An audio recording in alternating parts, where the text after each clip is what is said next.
J-96, c'est parti. Je voulais commencer par une aparté. J'ai eu quelques retours sur mes premières vidéos et on m'a dit que j'avais l'air quelquefois down, que j'avais l'air pas heureux, que j'avais l'air un peu dépression. C'est pas du tout le cas, je suis hyper heureux.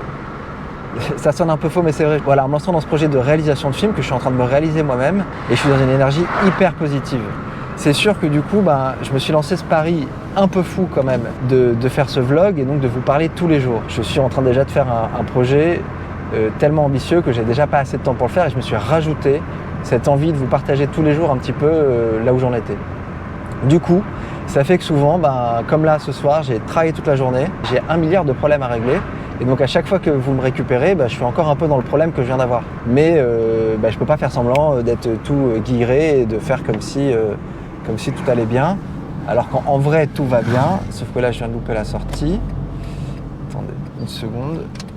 Mal foutu ici là, je comprends pas. Bref, ceci étant dit, aujourd'hui j'ai encore travaillé avec Étienne toute la journée.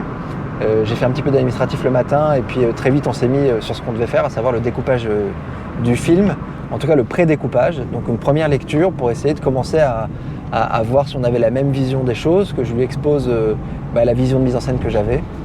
Et en vrai c'était passionnant parce que c'est la première fois que je me penche vraiment sur les cadrages et sur le nombre de plans que je veux et donc sur ce qu'on va appeler la grammaire du film. Il y a plein de films différents, il y a plein de manières de réaliser différentes, il y a plein d'écoles différentes et après tout est une question de choix.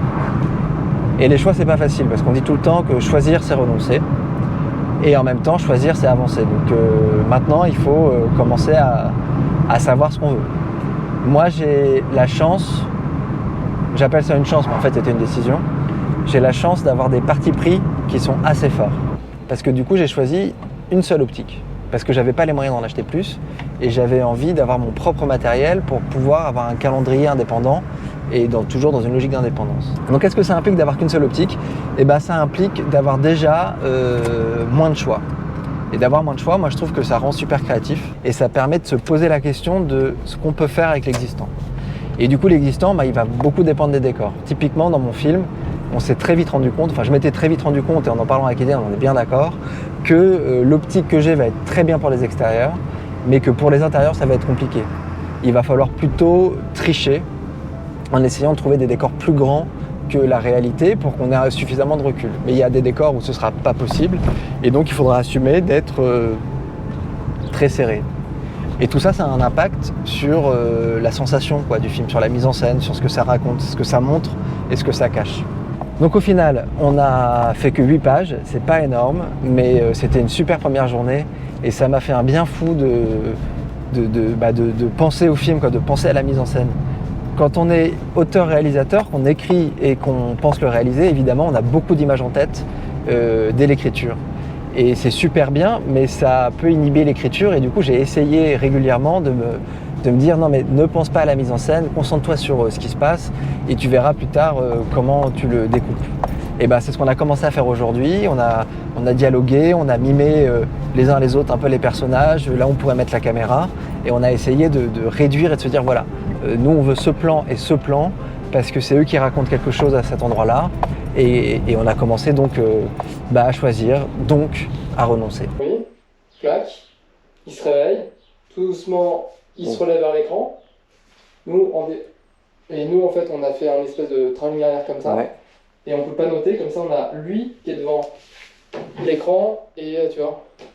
Ça marcherait. J'espère que c'était clair. Je vais essayer dans les prochaines vidéos régulièrement d'essayer de raconter de manière un peu plus générale des idées de ce que c'est que faire un film. Alors, moi, c'est mon premier long métrage, je connais pas tout, mais pour ceux et celles qui ne connaissent pas du tout, je vais essayer de ne pas utiliser des termes trop techniques sans les expliquer. Donc à mon avis, il y a des trucs qui sont vraiment pas clairs et que vous comprenez pas, mais je vais y revenir, je vais essayer de faire des résumés, de parler aussi du projet, parce que je vous dis que je fais un film.